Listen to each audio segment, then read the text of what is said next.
So the main points of what we want to talk about today is, one, the knower-learner shift, which is occurring, like I said, being driven by what's happening in organizational science, but it's also consistent with many other branches of science about what it means to be human. That as we shift from knowers to learners, that our shift into the emphasis on learners requires that we become capacity-oriented, because it's the capacity for learning which is the hallmark of a learner, not what they have learned. What they have learned is scaffolding. And that in order to become capacity-oriented, we have to go through a bit of an inversion in our educational approach so that we are seeing in our systems and in our interpersonal relationships these capacities as our objective. If we're not intending to bring out somebody's capacities, we're not going to do it. And that once we see that we've got to bring forth somebody's capacities, then what we start to realize is that all that we've learned about facilitating education needs to be turned into some kind of it's provisional. We need to suspend. We need to stop acting like we know what we're doing and begin the process of trying to learn what to do.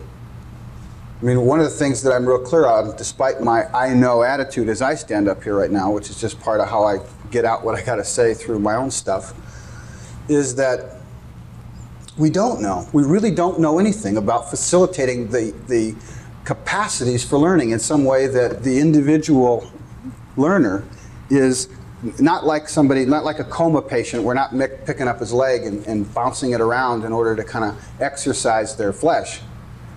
But how is it that we draw them out as living participants and create an environment that can dance with them at every level, in the way that teachers interrelate, in the way that the groups interrelate, in the way that collaboration occurs, in the way that the dynamics of the class function, in the way the dynamics of the school functions, in the way the dynamics of the whole system functions, so that its intention is to create this bubble around each individual that allows that individual to feel themselves, to be able to extend themselves, and to be able to instrument and tune into their own capacities for learning.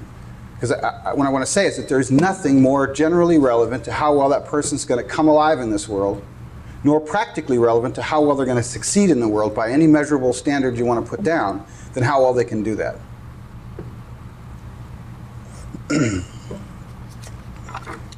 So, knowers and learners, knowers versus learners, our capacities for learning, all of this leading towards what we call a learning-oriented subjectivity, the ability for somebody to subjectively participate in their capacities. All of this leading us to say that we need to participate in an inversion about how we think about the role of education and the mission of it.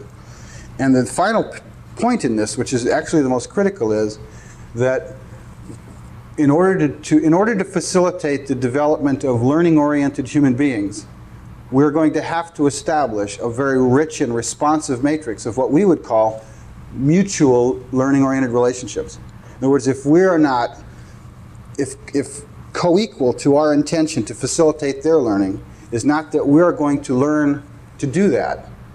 As soon as we think we know how to do that and we're not learning our way into doing that, we're through.